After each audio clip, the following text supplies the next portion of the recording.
Hello everybody, I hope you enjoyed yesterday's Kahoot quiz. I will make sure I put the leaderboard up for everybody to see by the end of the week and make sure I give out some dojo points to the top 10 people on the leaderboard. Okay then, over to today's reading lesson. So today's learning objective is a new one. It is to explain how meaning is enhanced through choice of language. That means how the meaning is made better through the choice of language. Basically how the author's choice of words and phrases adds to their description and adds to the reader's experience. So we're going to be looking at language today. So your starter task is a bit of a recap of some things we've talked about in English this year. So can you match the type of figurative language on the left? We've got simile, personification, metaphor and onomatopoeia to its definition and its example, because mine are a little bit mixed up here. Can you sort out the columns and match the correct one to the correct column? Pause the video and have a think.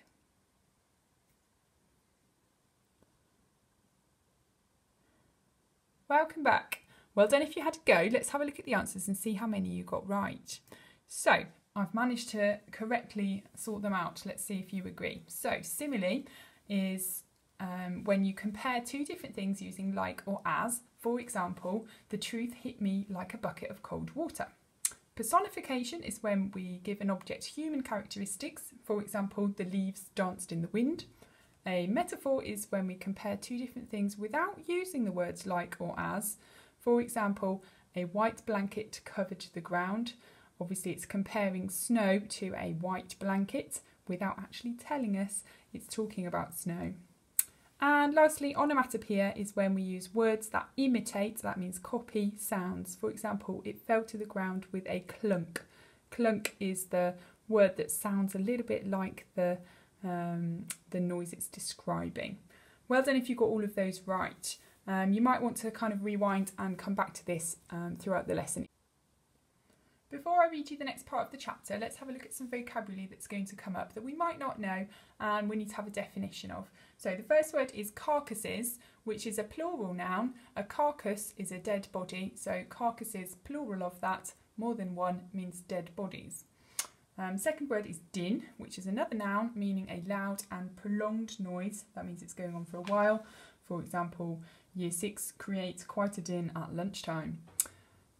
The third one is debris, which is another noun meaning scattered pieces of rubbish or remains. And lastly, grimy, which is an adjective meaning grubby or dirty. Make sure you can practice saying those words, make sure you understand what they mean. They will come up in the chapter we're looking at today. Okay, we have got a Year 5-6 word coming up today as well. We've got vehicle, which is a noun meaning something to transport people or goods, normally on land, not a boat. For example, something like a lorry or a car, vehicle. Secondly, we have got the words metallic, which is an adjective coming up today. Can you spot the root word in metallic? Well done if you spotted the root word is metal. So metallic meaning metal-like or resembling metals. And thirdly, can you spot the spelling rule in this word that comes up in the chapter today? Collision. Well done if you spotted it's got the S-I-O-N suffix, spelling the shun sound, meaning that it changes the root word collide, which would be a verb meaning to crash, into a noun meaning a crash. Follows the rule. Lots of verbs ending in D or DE, like collide or explode, for example, change to a noun when you add shun, for example, collision or explosion.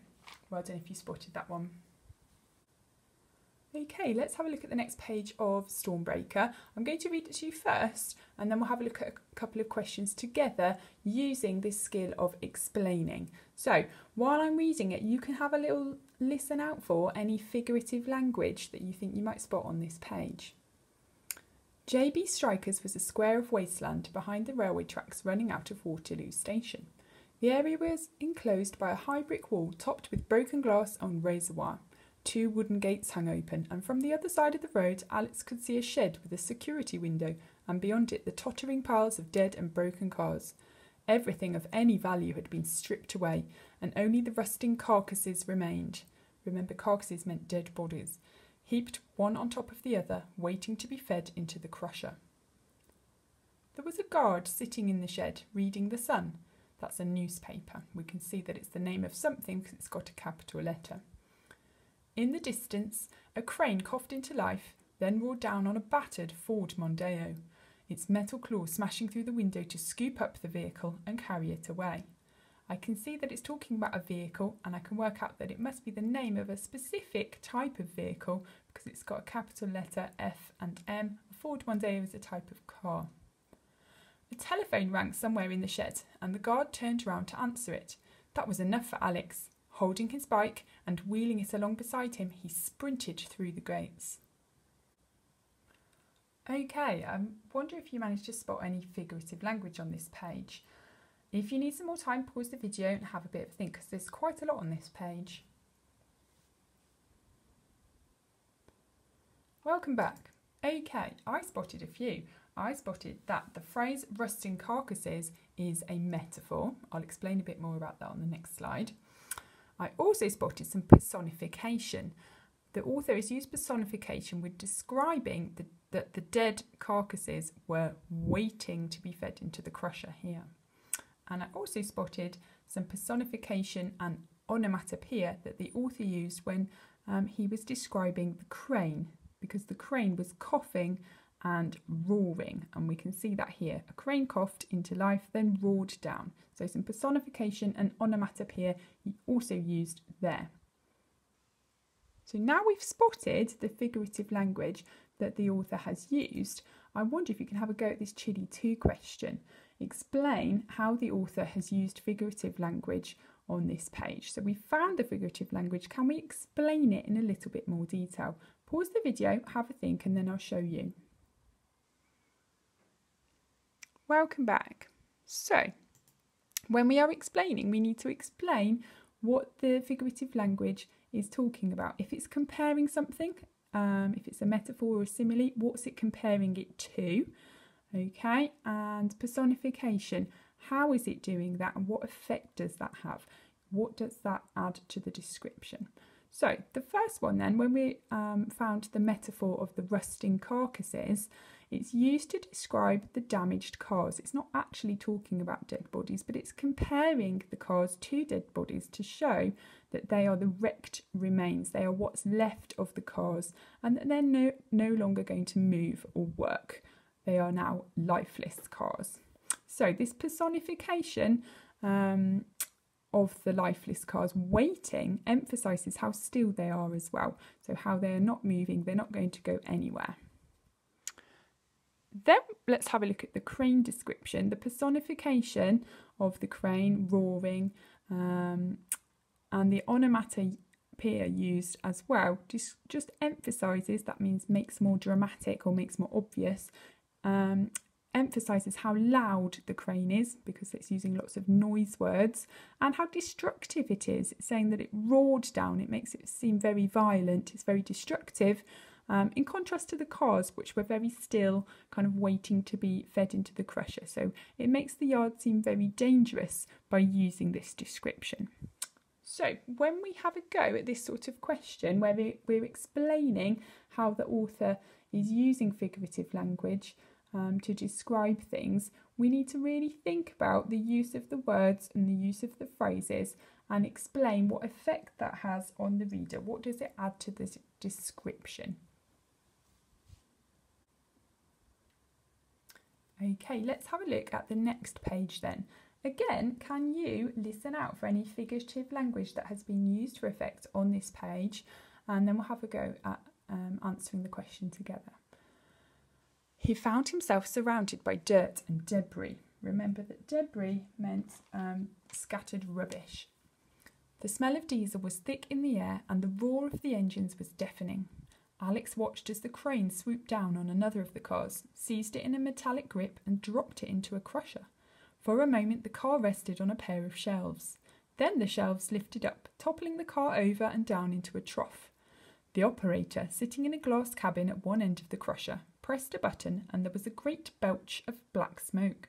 The shelves closed in on the car like a monster insect folding it in its wings. There was a grinding sound as the car was crushed until it was no bigger than a rolled-up carpet. Then the operator threw a gear and the car was squeezed out. Metallic toothpaste being chopped up by a hidden blade. The slices tumbled onto the ground.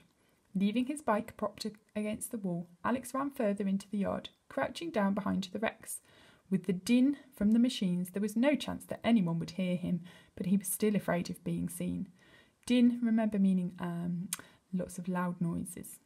He stopped to catch his breath, drawing a grimy hand across his face. That meant dirty, remember, or grubby. His eyes were watering from the diesel fumes. The air was as filthy as the ground beneath him.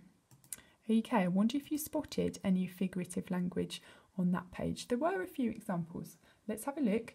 Pause the video if you need a bit more time first. Okay, welcome back. So there were quite a few words and phrases used for effect here. Let's have a look. So first of all then there was a simile. The phrase like a monster insect folding in its wings here. That was a nice simile.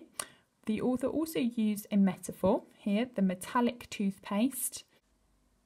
The crane was also described using more personification and onomatopoeia. For example, up here, seized it in a metallic grip or swooped. So using some more personification and onomatopoeia there. And later on, the crusher was described also as giving out a belch, which means a burp. So more personification and also a bit of onomatopoeia there. So those two are used quite often together in this page. So we're still on the same page. We found some examples of figurative language. What I want you to think about now is a Chili 3 question asking you which descriptive phrase is your favourite on this page. So which example of figurative language do you like best and explain why? Your answer might be completely different to somebody else's, but you need to explain why you prefer that simile or metaphor or personification. Why do you think it's the most effective? So have a think after having had a look at those together and have a think about which one you like best and why. Okay, I'm going to show you what I thought. So I think that my favourite description on this page was the phrase like a monster insect folding in its wings. It's a powerful simile because it compares the shelves of the crushing machine to a giant insect, which helps me imagine how the machine moves and works. I can see it in my mind from that description. It also makes it seem quite terrifying, the idea of this kind of metal giant insect kind of that's strong enough to crush a car makes it sound quite a kind of scary machine to me. So I really like that description. I wonder what you thought. Did you agree or did you have a different phrase that you preferred? And hopefully you've managed to have a go at explaining why you really like that phrase and why it was powerful as a descriptive phrase. Okay, let's have a look at the next couple of pages and we'll read those together. He was beginning to regret coming, but then he saw it. His uncle's BMW was parked a few metres away, separated from the other cars. At first glance it looked absolutely fine, the metallic silver bodywork not even scratched. Certainly there was no way this car could have been involved in a fatal collision with a lorry or anything else. Remember, that means crash. But it was his uncle's car. Alex recognised the number plate. He hurried closer, and it was then that he saw the car was damaged after all. The windscreen had been smashed, along with all the windows on one side. Alex made his way round the bonnet. He reached the other side and froze. Nice short sentence there. And froze. Ian Ryder hadn't died in any accident. What had killed him was plain to see, even to someone who had never seen such a thing before. A spray of bullets had caught the car full on the driver's side, shattering the front tyre, then smashing the windscreen and side windows and punching into the side panels. Alex ran his fingers over the holes. The metal felt cold against his flesh. He opened the door and looked inside. The front seats, pale grey leather, were strewn with fragments of broken glass and stained with patches of dark brown. He didn't need to ask what the stains were. He could see everything. I wonder if you can work out what he's talking about, and how do you think Alex is feeling at this point? The flash of the machine gun, the bullets ripping into the car, Ian Ryder jerking in the driver's seat. But why? Why kill a bank manager? And why had the murder been covered up? It was the police who had brought the news, so they must be part of it. Had they deliberately lied? None of it made sense. You should have got rid of it 2 days ago. Do it now. The machines must have stopped for a moment. If there hadn't been a sudden lull, Alex would never have heard the men coming. Quickly, he looked across the steering wheel and out the other side. There were 2 of them, both dressed in loose-fitting overalls. Alex had a feeling he'd seen them before, at the funeral. One of them was the driver, the man he'd seen with the gun. He was sure of it. Whoever they were only a few paces away from the car, talking in low voices. Another few steps, and they would be there. Without thinking, Alex threw himself into the only hiding place available, inside the car itself. Using his foot, he hooked the door and closed it. At the same time, he became aware that the machines had started again, and he could no longer hear the men. He didn't dare look up. A shadow fell across the window as the 2 men passed. But then they were gone. He was safe. And then something hit the BMW with such force that Alex cried out. His whole body caught in a massive shockwave that tore him away from the steering wheel and threw him helplessly into the back. At the same time, the roof buckled and 3 huge metal fingers tore through the skin of the car like a fork through an eggshell, trailing dust and sunlight. One of the fingers grazed the side of his head. Any closer and it would have cracked his skull.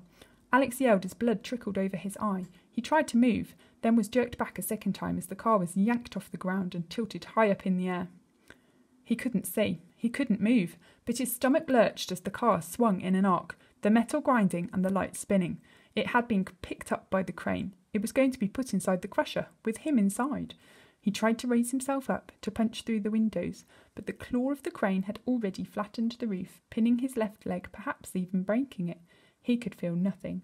He lifted a hand and managed to pound on the back window, but he couldn't break the glass, and even if the workmen were staring at the BMW, they would never see anything moving inside. I'm going to leave you on a bit of a cliffhanger there today with the story. For your chili task today, can you have a look at this paragraph from the last page that I've just read you? And I'm going to leave you with a choice of some chili questions. Chili 1, what figurative language has been used for effect in this paragraph? Can you identify the figurative language? Chili 2, can you then explain how the author has used this figurative language in this paragraph? So explain any metaphors or similes, personification or onomatopoeia. And Chili 3, can you explain, can you say which descriptive phrase is your favourite and then explain why? Some of you will have a go at all of the chili questions. Some of you might just pick 1 or 2 to have a look at. I would really like it if you could then email in your answers. So you can just write them on a piece of paper, send in a photo, or you can type it into an email. Email them into year6@frenchprimary.wus.sch.uk because I'd really like to see what you think on this one. Good luck, and I'll see you tomorrow to carry on with the chapter and find out what happens to Alex.